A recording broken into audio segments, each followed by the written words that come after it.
Good morning to కష్టపోతులు. అందరికీ ఒక విషయం చెప్దాం అనుకుంటున్నా. నిన్న నైట్ నేను డ్యూటీ కంప్లీట్ చేసుకొని రిటర్న్ బ్యాక్ ఇంటికి వచ్చేటప్పుడు వర్షం పడుతుందని ఒక సైడ్లో నిలబడితే కష్టం చేతను కానోడు కష్టపోతుకి ఏంద్రాబాయ్ ఊకి ఏం కష్టపడతావు, నటరాబాయ్ ఎంజాయ్ చేద్దాం, రేపు ఉంటామో ఉండమో తెలియదు అన్నట్టు మాట్లాడితే దాని తగ్గట్టు నేను ఎక్స్ప్లెనేషన్ ఇచ్చినా. కానీ అందరికి ఒక మాటనా, కష్టపడండి, మీకంటూ ఒక గుర్తింపు వస్తుంది, మీకంటూ ఒక లైఫ్ లీడ్ అవుతుంది. ఆ టైంలో అనుకోకుండా నువ్వు ఉంటే మీ ఫ్యామిలీ మెంబర్స్తో పాటు నువ్వు చాలా ఎంజాయ్ చేస్తావు. ఇన్ కేస్ నువ్వు సంపాదించి కష్టపడి ఎంతో సంపాదించి కూడబెట్టినాక నువ్వు లేవనుకో, నీ ఫ్యామిలీ మెంబర్స్ రోడ్డు పైన పడరు, చాలా హ్యాపీగా ఫీల్ అవుతారు, తరతరాలు నువ్వు గుర్తుపెట్టుకొని సంతోషంగా బతుకుతారు. ఇప్పుడు రాయల్గా తిరుగుతున్న ప్రతి ఒక్కరు బయట మంచిగా రాయల్గా తిరుగుతుంటే డిగ్నిటీగా సొసైటీలో ఒక వాల్యూతో తిరుగుతున్నారు చూడు.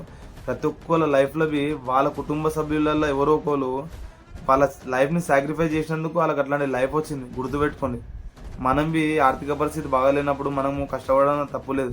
మన కుటుంబాన్ని కాపాడుకోవాలి, మన తరాన్ని కాపాడుకోవాలి, మనం ఎంజాయ్ చేయాలి, మనకి స్థాయికి తగ్గట్టు ఎంజాయ్ చేయాలి. కానీ మన స్థాయికి మించి ఎంజాయ్ చేస్తే మన కుటుంబాలంతా మన వల్ల మన కుటుంబాలు ఖరాబ్ అయితే గుర్తుపెట్టుకోండి.